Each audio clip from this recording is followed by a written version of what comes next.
Greetings everyone, welcome to another one of our free Friday classes right here on the Green Art YouTube channel. If you haven't taken a moment to subscribe, please do that now so you get a ding every time one of these free classes go up. This week we are talking about garlic and onions. I know it's a little bit early, it's not quite garlic and onion season yet, but harvest is coming and I want you to be excited and prepared about two of my very favorite Allium genus plants. So we are going to get into a little bit of medicine today. We're going to get into a little bit of magic today. And I'm also going to post two really special recipes for folks over on Patreon of any tier. So if you're watching there, the downloads are below. So let's get into it. First of all, the Allium genus. Most of the herbs, by the way, in this particular genus, so we're thinking of the onions, the garlics, the shallots, the leeks, exemplify that taste of pungency that we read about in so many of the energetic materia medica and herbalists who practice an energetic or constitutional form of herbalism talk about. Pungency tends to be the hardest taste to understand and to really connect to. So these are the plants that will give you pungent. And I just think that's important because there is a medicinal implication with the taste of pungency as we go deeper into aspects of spiritual herbalism. So alliums, the Allium genus, all of these plants are part of the Amaryllis family. It's a great big family. And how many species are even in the Allium genus? Who knows? Some sources will say there's only 250 and the rest of them are part of other grassy families. I've seen 950, 1,000 or so, some odd species in the Allium family. It's hotly contested. We love a genus, we love a family that's contested a little bit, that people can't really agree on who's part of the family or not. We love a little bit of botanical drama, right? So it's a big family and a big genus regardless. And circling back to that whole pungency taste thing, the plants that are in the Allium genus all make these funky, skunky chemical compounds from cysteine sulfoxides that give them their classic oniony, garlicky scent, right? And so we've talked about other families before and other genera before and how there's these things that these plants have in common that help us understand how they're related to one another. And for the Allium family, besides the ways that some of the bulbs are put together, which we'll talk about through etymology here in a minute, we have this sulfide-based scent that we all know and a lot of us love, and I guess some people don't love it, which I understand. I personally cannot get enough garlic. I love garlic. I will eat garlic in pretty much any form and any way you give it to me. Onions, I love the flavor of onions. It's the texture of a cooked onion that is not my favorite. So if you give me a raw, crispy onion in a salad or a sandwich, I'm all over it. The minute the onion starts to get glassy and cooked, not my favorite thing. So, we're not all on board all the way, and that's okay. Find something you love. And again, these two recipes I'm going to share with you make it easy to work with the medicine and the magic of both of these Allium genus plants. So let's start with a little chat about garlic, Allium sativa. The energetics for garlic, for me, in my opinion, spicy and hot, right? Not particularly drying, I think, unless the garlic is in the form of a dried powder. We're going to lean into a slightly drier energetic. If the garlic is fresh, which is how most people tend to use, or maybe like a garlic infused oil or a garlic paste, moving a little out of that dryness, a little more into a temperamentally neutral quality. And the name is really interesting to me. I think about this actually all the time, that garlic comes directly from the Old English. It's a compound word of gar, which basically implies a spear-like leaf. There's etymology that could also mean some other things, but I think that's probably the accurate one. So you have gar or yar for that spear-like leaf. And then we have lick, the garlic part. And the lick basically just means a multi-layered vegetable or multi-layered root. So we think about peeling an onion, peeling garlic, right? And interestingly, that same root word where garlic comes from, that lick part also gives us the word leek. So we see these same words showing up throughout Allium genera plants all over the place. And you know, I love the linguistics of plants. Always gives us a bit of a peek into what the folks who came before us, our herb-wise ancestors, were thinking about plants. So very interesting. So garlic, potent antibiotic that can be called in for pretty much any acute infection. I can't think of any kind of viral or bacterial or fungal infection situation where garlic wouldn't, at least on some level, be appropriate, whether that is garlic juice or a garlic poultice applied topically, or garlic being taken internally to supplement some stronger antiseptic and antibiotic herbs. This is by and far my favorite go-to accessible, sustainable antibiotic herb. You have heard me talk before about, trying to work in a bioregional way with our plant medicine and being always sensitive to the fact that so many herbs, especially the ones that get trendy, the pop herbs, the ones that get viral on the Instagram and the TikTok, these herbs oftentimes end up becoming over-harvested or over-cultivated to the point that the plants are threatened. Very few of these medicinal herbs are farmed to the point that they can meet market needs. So a lot of them end up getting pulled out of the wild. So garlic, I don't think we'll ever have that problem, right? Garlic, because this is an essential culinary staple, people will always garden garlic. I know that here, our local farmers market, there's probably 8 to 10 different stands at our farmers market that are just people doing garlic and other Allium genus plants. So I never worry. And garlic is so easy to work with that if you're not adept at crafting herbal medicine, fine, make yourself a nice salad oil or a sauteed garlic, or whatever it is that you want to do. Garlic also for me is one of my most cherished anti-parasitic herbs. I know that the whole parasite thing is like a hot topic. Everybody thinks they have a parasite. Garlic's a great herb to work with. It's not going to push you into hardcore refrigerant anti-parasitic herbs that can really cause problems when people work with them too much, or when they work with them and there's no need to work with them. If you fear there's some parasitic action in your body, hang out with garlic and get garlic in your diet every single day. Take a little bit of garlic supplement. Again, as a food grade herb, it's really hard to overcorrect. You can, but you'd have to be eating more than most people would want to eat garlic. Awkward cut there as I got interrupted by Kat.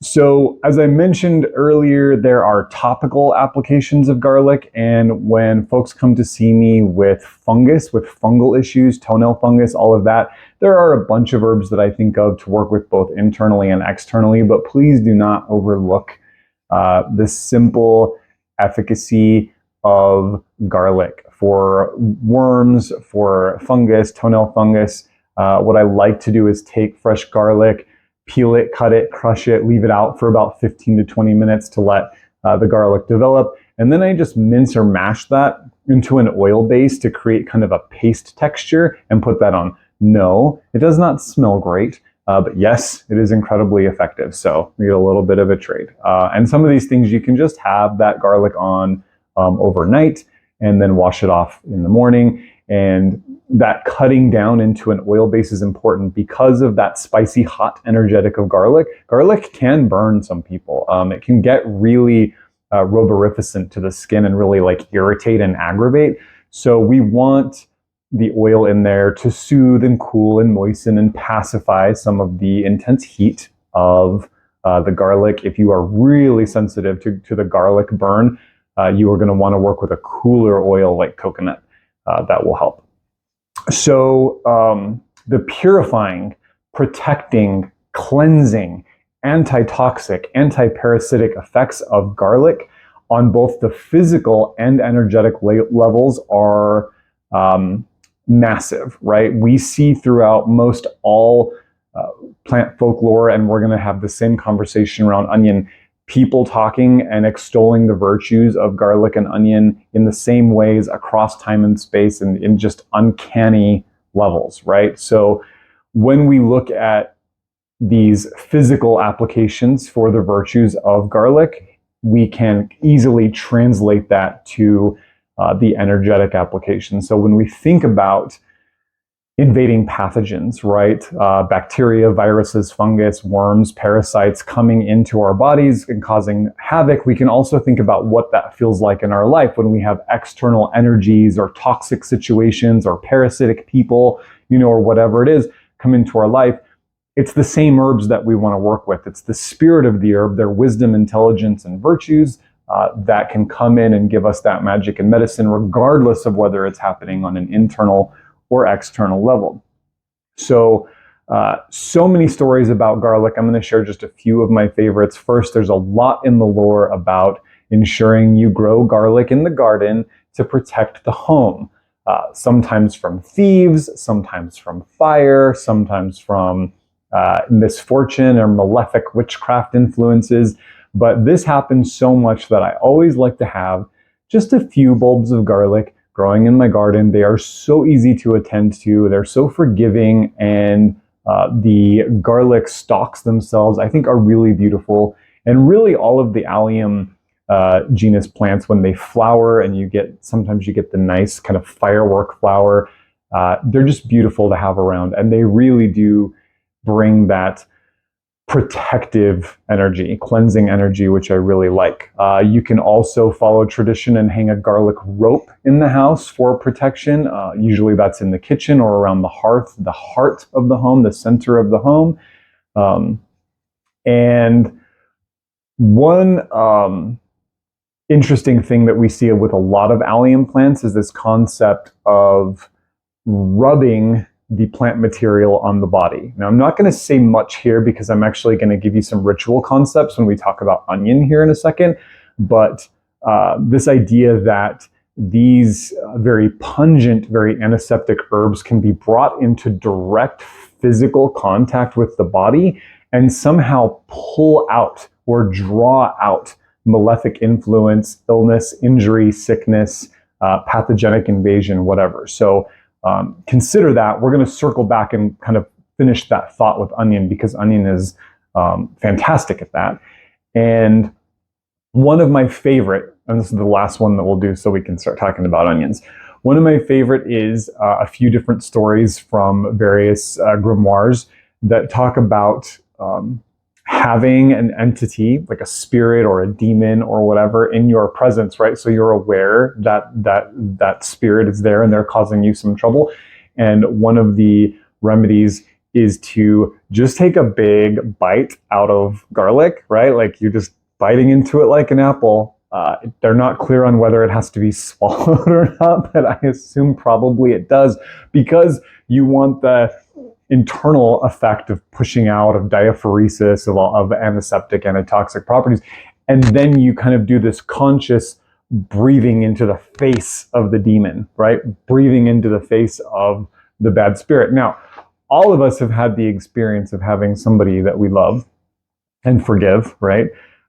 Eating something really garlicky and then breathing into our face. And even if you're a garlic lover like I am, I don't love that experience, right? That's not my favorite. So when in doubt, eat a garlic clove, chew it up, get really good funky garlic breath, and blow into the face of the demons, whether they are in human form or otherwise, to chase them away.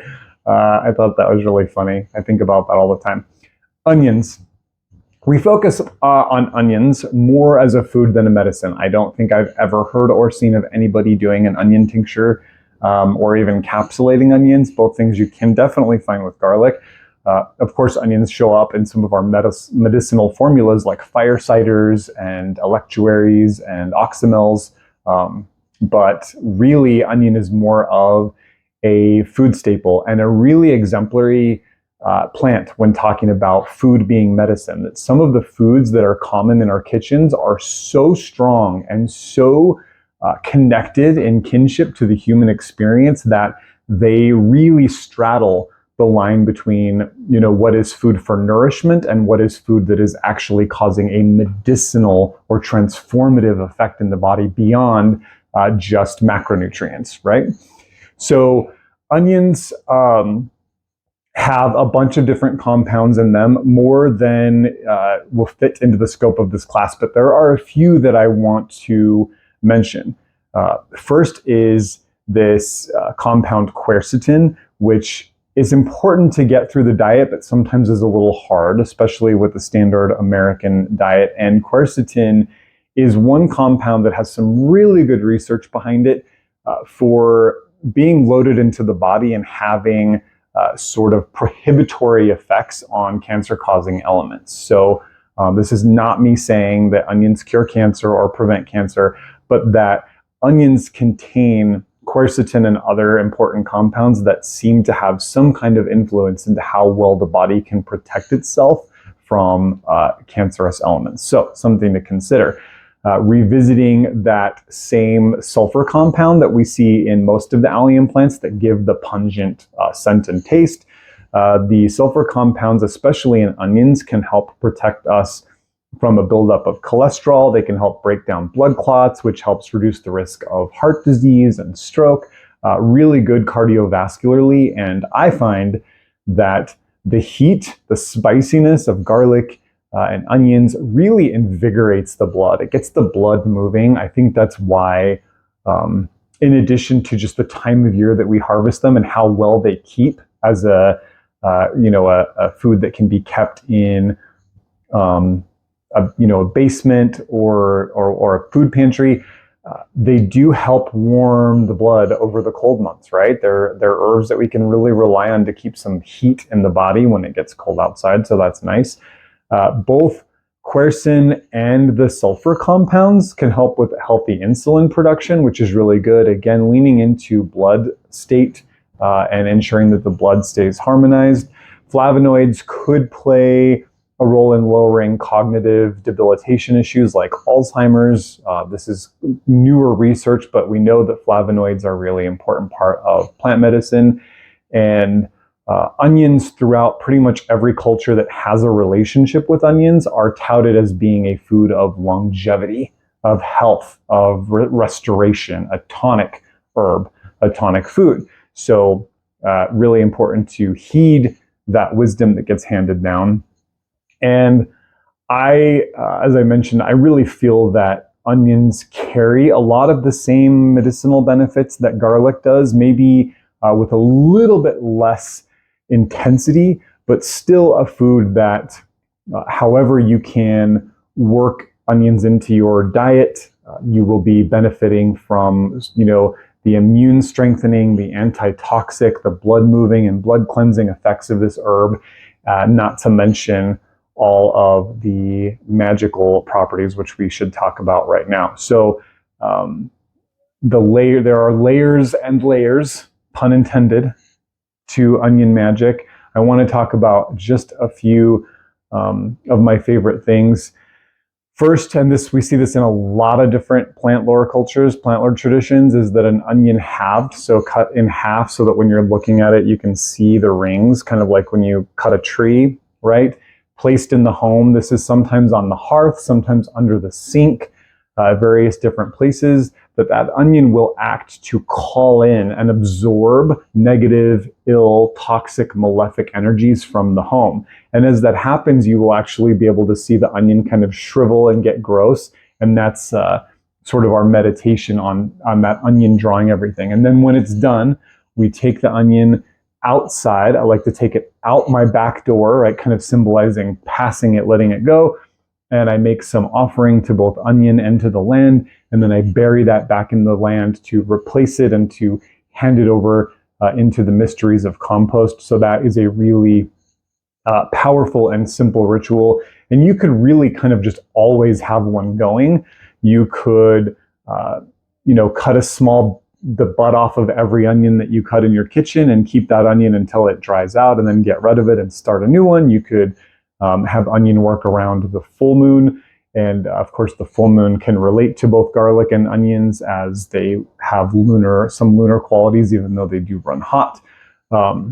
as I sort of touched on with the garlic and the rubbing process, there are tons of scapegoat stories around various Allium genus plants. And I love scapegoat stories. So the idea here is that a disease, an illness, or even a state that somebody is in can be magically transferred from the tissue of the person, the human person, into the body of the onion, so that the onion will kind of take on what's going on. So we see lots of stories, lots of folk medicine, lots of plant lore about an onion being halved and being rubbed over the affected part of the body, or held, or even worn over the affected part of the body, with prayers to the onion spirit asking them to take on the illness, right? To draw out the infection or the pathogenic influence. Or again,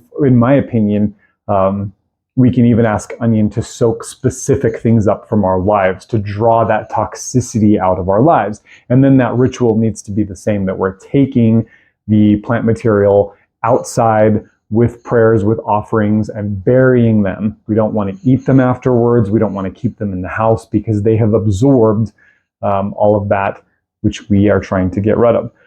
Another really simple onion-based cleansing that you can do is just taking that paper thin onion skin and burning a little bit of it to kind of purify space. So whenever we peel an onion in the house, I'll turn the gas stove on and burn just a couple of those and kind of take a moment to just bask in the purifying qualities of onion, which are always really great. And let's see, I'll give you one more that I really like. I like to do this with a white onion. And what I will basically do is start with the onion whole. You can cut one of the ends off if you need to get started.